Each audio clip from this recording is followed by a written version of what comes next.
Alright guys, today is the day for my cream of chicken and mushroom soup. And we are going to can it. I'm hoping to get a full canner load. We'll see. I had this going for about 24 hours. This is my stock. It's 7 quarts and it's rich chicken stock. And then to this, I'm going to add 1 very large onion and about 8 cloves of garlic. So get that in there. And then, sorry, that's my trash. To that, I have my Zaycon chicken, and I have a link for this down below. They have chicken thighs, chicken breast, whole chickens sometimes, and chicken wings and chicken legs sometimes. So, but these are breasts. I have them into small cubes. Get those down. And if you hear that buzzing in the background, that's why I have you in my hand instead of on my tripod. My fridge is going out. So that buzzing is my motor that's about done, and it's been going since about 4 o'clock this morning. It woke me up, so yeah. I can't have you on the tripod because then you're too close and you can't hear anything except that horrible buzzing sound. So 7 quarts of stock, 1 very large onion, and about 8 cloves of garlic. Now, you want, and that was about 6 pounds of chicken, cubed. Now, you want 3 to 4 pounds of mushrooms. I am using my dehydrated mushrooms. I had them reconstituting in 2 quarts of water because and I did it this way instead of just letting it reconstitute in the soup because I want to make sure that I have enough liquid. And you can see all that rich broth. So that's about 3 to 4 pounds. So there is that. Let me get something to stir it with. And my lighting is horrible. Maybe that's better. Get all that stirred together. And we're going to let this go for a couple hours on just a low heat. That's not going to be it. I'm going to add salt, pepper, and some herbs de Provence. Just a little bit, not a lot. But I'm not going to add the herbs de Provence until a little later. But I am going to go ahead and add salt and pepper. So I will bring you back when it's time to add our clear gel and get this canned up. Okay, I just added my salt and pepper, but I wanted to bring you back real quick. You want bay leaves. So I have my the bay leaves that I've dehydrated, and I'm going to put 5 or 6, yeah, 6 small ones in there, just so, because it's a big pot, and I like bay anyway. Actually, there you go. There's 7. So I'm going to add that in, and then after it's gone for maybe an hour, I'm going to add in the herbs de Provence and let that go for another couple hours on a low simmer, and then we'll do our clear gel. Alright guys, so this is gone for about 2 hours. Everything's cooked through and good to go. I've tasted it. It tastes delicious. If you can hear, you're on a tripod now because my fridge is not buzzing at the moment, so I took the opportunity to record. There is our soup, and this is a 20 quart stock pot, and it's a good halfway filled, so that is just what we wanted, that good amount. And now we are doing our clear gel. So I have it brought up to a boil, and here is the clear gel that I'm using. I'll leave a link below if you want to get some.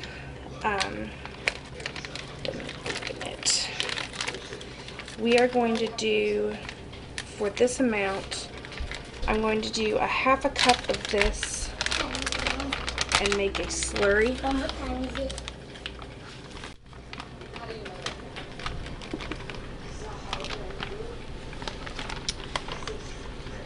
Okay, so that was a cup, but let's, okay, so we're going to do a cup of clear gel because that's what came out. And you don't want to use hot water because you don't want to start it activating. There are two different kinds. There is a instant and a cook type on the clear gel.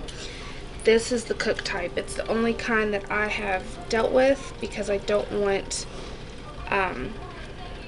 it gelling up too fast and making clumps. So, made a nice little slurry.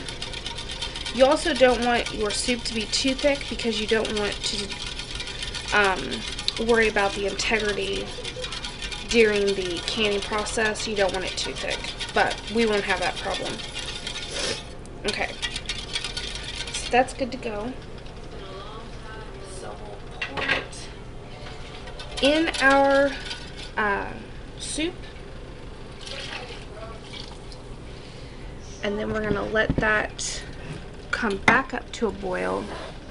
Bring it over so you can see.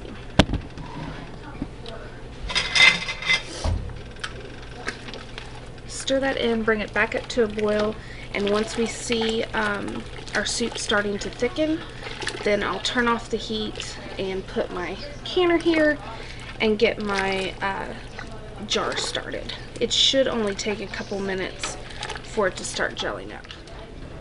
Okay, so our clear gel has done its thing. We have a thicker soup. Now this is the cream of chicken and mushroom soup, but it does not have actual cream in it.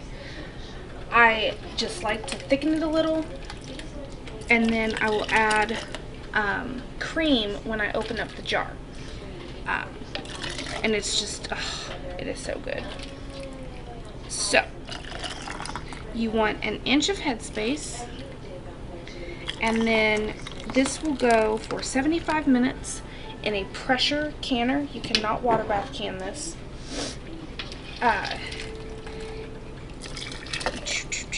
And this is all we're doing. This is easy as it is. I'm hoping for a full canner load, which I think I will get. And I will, of course, bring you back for the final product. You want to make sure, as always, to wipe the rim of your jar.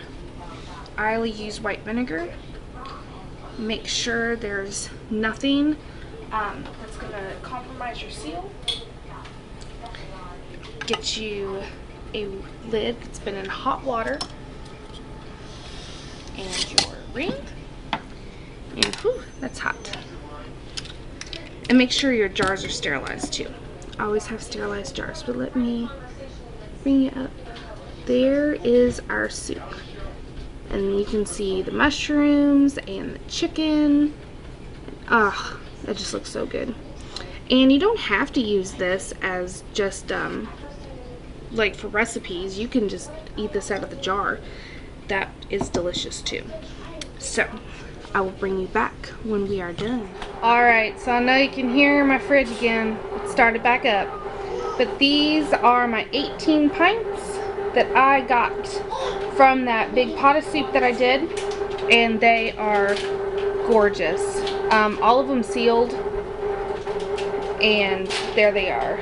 They've been sitting for probably a good 8 hours now. And I'm so happy. So happy to have all these on my shelf.